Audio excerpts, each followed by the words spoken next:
কিছুই জানি না ইংলিশে কথা বলা। আর একটা ক্লাসে তোমাকে স্বাগতম। চলো আজকে আমরা বেসিক যে জিনিসগুলো আলোচনা করেছিলাম আগে, আজকে আর একটু বেসিক আলোচনা করে আমরা চলে যাব সাবজেক্ট ভার্ব অবজেক্ট নিয়ে। এগুলো তোমার কথা বলতে জানতে হবে।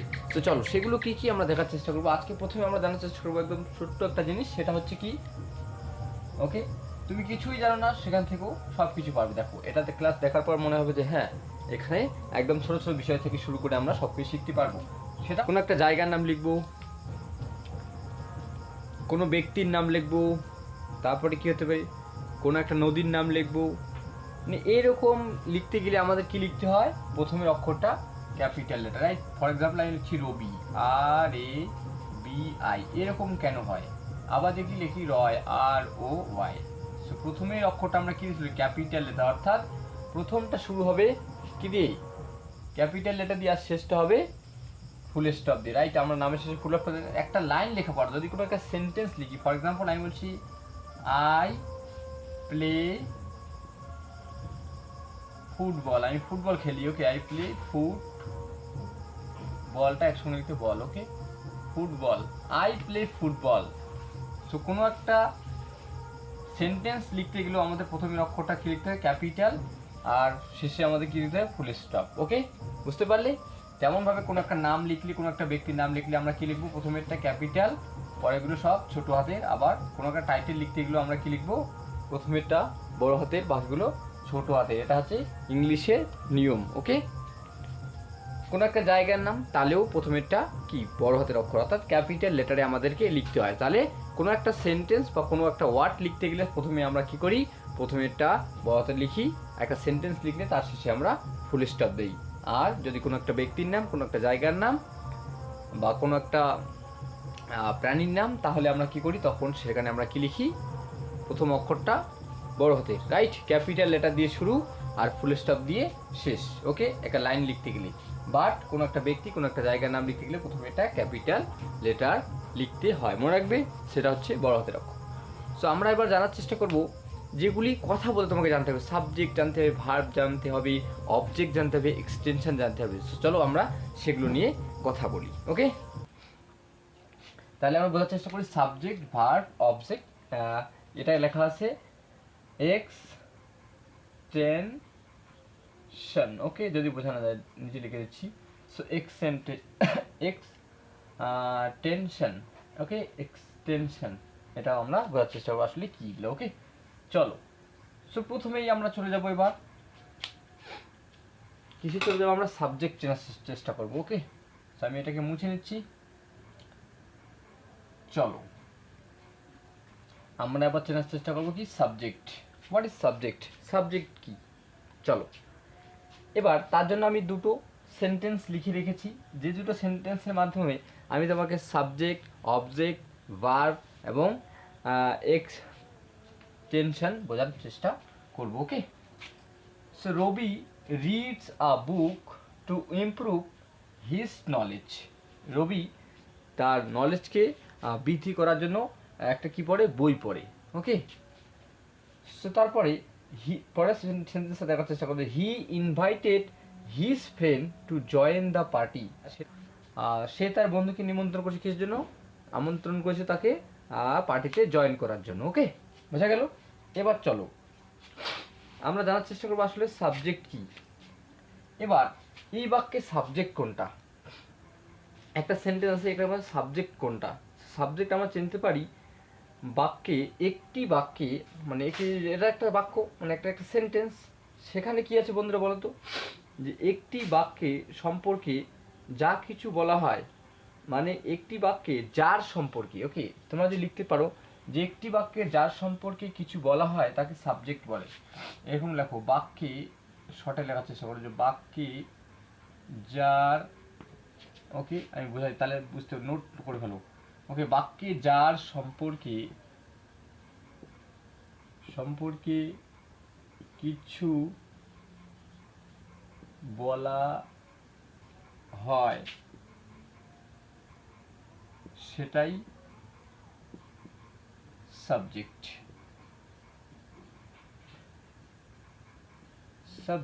ওকে, বাক্যে যার সম্পর্কে কিছু বলা হয় সেটাই হচ্ছে সাবজেক্ট। কি বললাম, বাক্যে বা একটা সেন্টেন্স, ইংরেজিতে বলতে পারবো সেন্টেন্সে। সো সেন্টেন্সে যার সম্পর্কে কিছু বলা হয় সেটাই হলো সাবজেক্ট।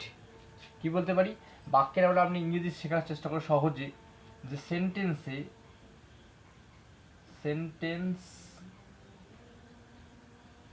এ, ওকে আমি লিখি সেন্টেন্স এ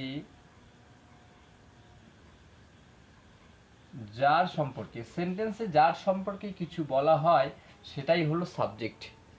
এবার এই বাক্যে চলে, মানে সেন্টেন্সে চলে আসো, রবি রিডস, কে পড়ে, রবি পড়ে।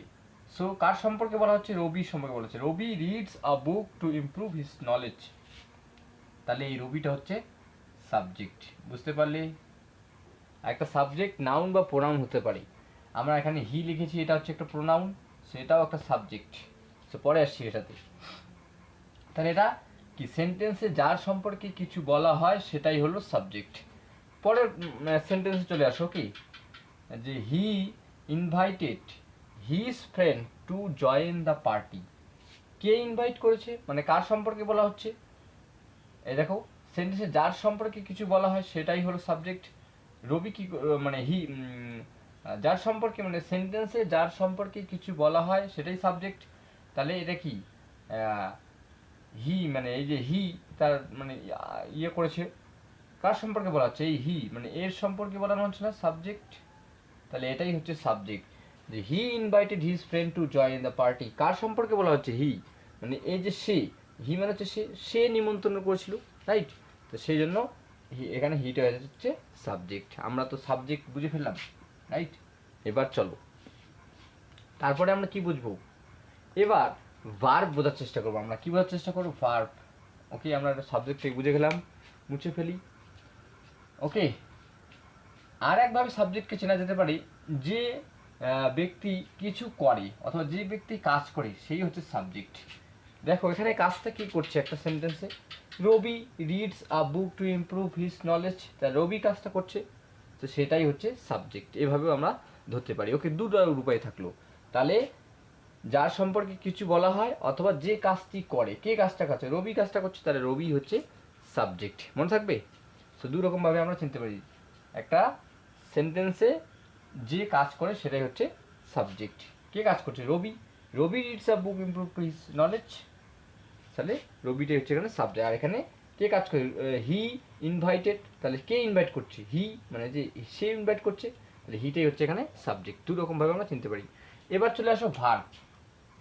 ওকে, ভার্ব কি, এবার হোয়াট ইজ ভার্ব? ভার্ব অনেক রকম হয়, তার মধ্যে আমরা প্রথমে মেইন ভার্বকে বোঝার চেষ্টা করি। এখানে হচ্ছে দেখো ভার্ব মানে কি, যার দ্বারা কিছু করা বা হওয়াকে বোঝায়। এবার লেখো যে সেন্টেন্স অথবা বাংলাতে লিখলে বাক্যে হবে। ওকে, সেন্টেন্স এ যার দ্বারা অথবা যার যার দ্বারা লিখলে ভালো হয়। ওকে, যার দ্বারা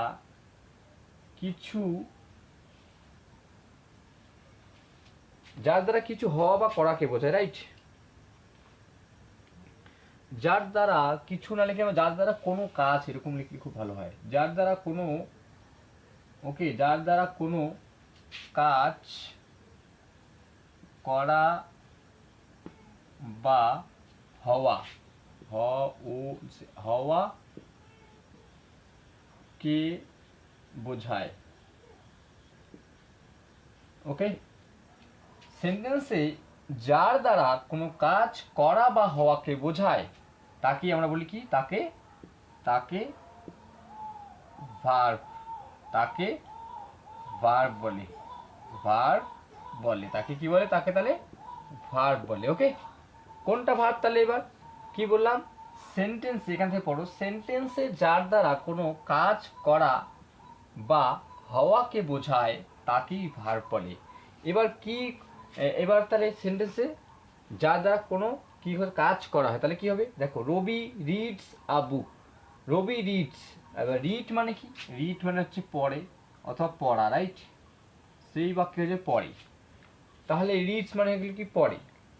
তাহলে কাজ কার দ্বারা, এর দ্বারা বোঝানো হচ্ছে কাজ করা বা হওয়াকে, তাহলে এটাই হচ্ছে আমাদের কি, ভার্ব। এটাই কি হচ্ছে বন্ধুরা, ভার্ব। এটাই হচ্ছে ভার্ব। পরের সেন্টেন্সে চলে আসো, হি ইনভাইটেড, সে নিমন্ত্রণ করে। His friend to join the party, এখানে কোনো কাজ আছে? তাহলে কাজ করা বা হওয়াকে কি কোনটা বোঝাচ্ছে? এই যে ইনভাইট, এটাই বোঝাচ্ছে কাজ করা বা হওয়াকে। তাহলে এটাই হচ্ছে ভার্ব। বুঝতে পারলি? এইবার চলে আসবো আমরা অবজেক্ট বের করব। চলো, ওকে, বুঝতে পারলে? যা যা কোনো কিছু করা বা হওয়াকে বোঝায় তাকে হচ্ছে কি বলে? কি বলে বললাম? ভার্ব বলে। ওকে, আরও বিভিন্ন ইউজ রয়েছে যারা বললাম না, যারা স্পেশালি স্পোকেন ইংলিশের জন্য দেখছো তাদের জন্য শেষে কিছু টিপস রয়েছে, এবং যারা ভালো করে ইমপ্রুভ করতে তাদের জন্য রয়েছে, রাইট? তাহলে আমরা পেয়ে গেলাম সাবজেক্ট, পেয়ে গেলাম ভার্ব পেলাম। এবার আমরা কি অবজেক্ট। এবার হোয়াট ইজ অবজেক্ট? অবজেক্ট কি ভাই? OBJECT, object. এবার আমরা খুঁজে বের করব অবজেক্ট। অবজেক্ট কিভাবে খুঁজে বের করতে পারি? সাবজেক্ট পেয়ে গেলাম, ভার্ব পেয়ে গেলাম, তাহলে আমাদের কি করতে হবে? এবার অবজেক্ট খুঁজতে হবে, রাইট? এবার সবার প্রথমে কাজ কি করবে? সবার প্রথমে কাজ করবে যে এই যে ভার্বটা আছে, ভার্বটা পড়ে তার বাংলা মানে বের করবে। এখানে রবি রিডস মানে হচ্ছে রবি পড়ে, তাহলে এটার মানে কি হলো? পড়ে। এটা কি হলো? এটার মানে হলো পড়ে। এবার হি ইনভাইটেড, নিমন্ত্রণ জানিয়েছিল, ওকে, অথবা আমন্ত্রণ জানিয়েছিল, এরকম লিখতে পারো, আমন্ত্রণ, ওকে, আমন্ত্রণ জানিয়েছিল, ওকে, তোমরা এখানে লিখবে আমন্ত্রণ জানিয়েছিল, ওকে, আমন্ত্রণ জানিয়েছিল। বুঝতে পারলে? তাহলে আমরা কি পেয়ে গেলাম? এটা দুটোরই বাংলা মানে বের করলাম ভার্বের, ওকে। এবার কি করতে হবে? কি বা কাকে দিয়ে কি করতে হবে? কি যে কোনো একটা কি বা কাকে, ওকে, কি বা কাকে দিয়ে, অথবা কি বা কার দ্বারা, ওকে, কি বা কাকে দিয়ে প্রশ্ন করলে বোঝার চেষ্টা করো। প্রশ্ন করলে যে উত্তর, ওকে, আমি এদিকে লিখি, যে উত্তর পাই, অর্থাৎ যে উত্তর পাওয়া যায়, এরকম লিখলে ভালো হয়, যে উত্তর পাওয়া যায়, সেটাই হচ্ছে আমাদের কি তাহলে? অবজেক্ট, ওকে, সেটাই কি আমরা বলতে পারি অবজেক্ট। কি বললাম? কি বা কাকে দিয়ে প্রশ্ন করলে যে উত্তর পাওয়া যায় তাকে অবজেক্ট বলে। এবার কিভাবে বুঝবো? প্রথমে বাংলা মানেগুলো পড়ে বের করবে ভার্বের, তারপর কি করবে? কি বা কাকে দিয়ে প্রশ্ন করবে। এবার চলো, এবার Rabi reads a book to improve his knowledge. তাহলে কাকে দিয়ে প্রশ্ন করলে কি হবে? কাকে দিয়ে কি হবে? কি করে? Rabi reads a book to improve, Rabi reads a book, Rabi কি পড়ে? একটা বই পড়ে। তাহলে রবি কি পড়ে? কি দিয়ে যদি প্রশ্ন করো, প্রথমেরটাতে আমি চলে আসি, তো প্রথমেরটার প্রশ্ন করো যে কি দিয়ে প্রশ্ন করো, যে কি পড়ে। এবার রবি রিডস আ বুক, তাহলে রবি পড়ে কি করে? তাহলে আ বুক, তাহলে আ বুকটাই হচ্ছে অবজেক্ট। বোঝা গেল? তাহলে আ বুকটাই হচ্ছে এখানে অবজেক্ট। তাহলে রবি কি দিয়ে প্রশ্ন করো, কি দিয়ে প্রশ্ন করো, তাহলে অবজেক্টের প্রশ্ন করো কি। এবার কিরকম বুঝতে না পারলে বলো, দেখো, কি দিয়ে প্রশ্ন করো যে উত্তরটা পাবে সেটাই হচ্ছে অবজেক্ট। রবি কি পড়ে? বই পড়ে। সে রবি রিডস আ বুক, রবি কি করে? তাহলে বই পড়ে। আ বুক, তাহলে একটা বই পড়ে, তার মানে এটাই হয়ে যাচ্ছে অবজেক্ট। বোঝা গেল? কি দিয়ে প্রশ্ন করলে আমরা পেয়ে যাচ্ছি। কাকে পড়ে, এটা হচ্ছে, কাকে পড়ে হচ্ছে না, বই কি পড়ে তাহলে হবে, কিন্তু কি দিয়ে প্রশ্ন করলে এটা বেশি মিলছে, রাইট? এটাই হচ্ছে অবজেক্ট। বুঝতে পারলে তাহলে? সো এটাই হচ্ছে অবজেক্ট। কি পড়ে অথবা কাকে দিয়ে প্রশ্ন করে, কাকে রবি কাকে পড়ে, এরকম তো হবে না, রবি কি পড়ে, তাহলে রবি কি করে? রবি বই পড়ে, তাহলে আ বুক, এটাই হচ্ছে অবজেক্ট। তারপরে পরের সেন্টেন্স চলে আসো, হি ইনভাইটেড হিজ ফ্রেন্ড, তাহলে his friend to join the party, তাহলে কি হয়? সাবজেক্ট আমাদের, অবজেক্ট আমাদের কোনটা হয়ে যায় বলতো? হিজ ফ্রেন্ড, তাই না? কাকে নিমন্ত্রণ করে? এবার কাকে দিয়ে প্রশ্ন, কি দিয়ে প্রশ্ন করতে হবে? কাকে? হি ইনভাইটেড, মানে সে নিমন্ত্রণ জানিয়েছিল, কাকে জানিয়েছিল? তাহলে হিজ ফ্রেন্ড তার বন্ধুকে জানিয়েছিল নিমন্ত্রণ কাকে জানিয়েছিল? তার বন্ধুকে, হিজ ফ্রেন্ড। তাহলে এটাই হয়ে যাচ্ছে আমাদের অবজেক্ট। বুঝতে পারলে? এটাই হচ্ছে আমাদের অবজেক্ট। কাকে দিয়ে প্রশ্নগুলো আমরা পড়ছি? রবি রিডস আ বুক। রবি কি পড়ে? তাহলে রবি বই পড়ে। তাহলে এটাই হচ্ছে একটা বই পড়ে, তাহলে আ বুক, এ বুক। তাহলে এটাই হচ্ছে কি আমাদের অবজেক্ট। তেমনভাবে হি ইনভাইটেড হিজ ফ্রেন্ড, মানে সেই যে সে কি কি আমন্ত্রণ জানিয়েছিল? কাকে জানিয়েছিল? তাহলে কাকে দিয়ে প্রশ্ন করো, কাকে আমন্ত্রণ জানিয়েছিল? তাহলে তার বন্ধুকে, হিজ ফ্রেন্ড। এটাই হচ্ছে আমাদের অবজেক্ট। বোঝা গেল? এবার চলে আসো বন্ধুরা, আমরা অবজেক্ট সাবজেক্ট পেয়ে গেলাম, ভার্ব পেয়ে গেলাম, অবজেক্ট পেয়ে গেলাম। আরও অনেক রকম ভার্ব আছে বন্ধুরা, দাঁড়াও। এবার আমরা চলে আসবো এক্সটেনশন। এবার বলছি এক্সটেনশন।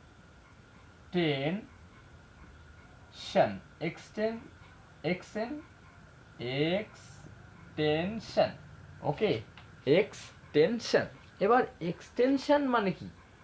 এবার এক্সটেনশন মানে হচ্ছে বাক্যে, তোমরা লিখতে পারো এরকম করে লেখো, যে কোনো বাক্যে অথবা বাক্যে লেখো, মানে অথবা সেন্টেন্সে লেখো। সেন্টেন্স এ, ইংরেজিতে বাক্যটাকে সেন্টেন্স বলা কি? সেন্টেন্স এ লেখো যে সেন্টেন্সে সাবজেক্ট, ওকে, সাবজেক্ট কমা, আমি শর্টে লিখছি ভার্ব, সাবজেক্ট কমা ভার্ব বা, সাবজেক্ট কমা ভার্ব বা, ভিইআরবি, ভার্ব বা, টেন্সে সাবজেক্ট ভার্ব বা অবজেক্ট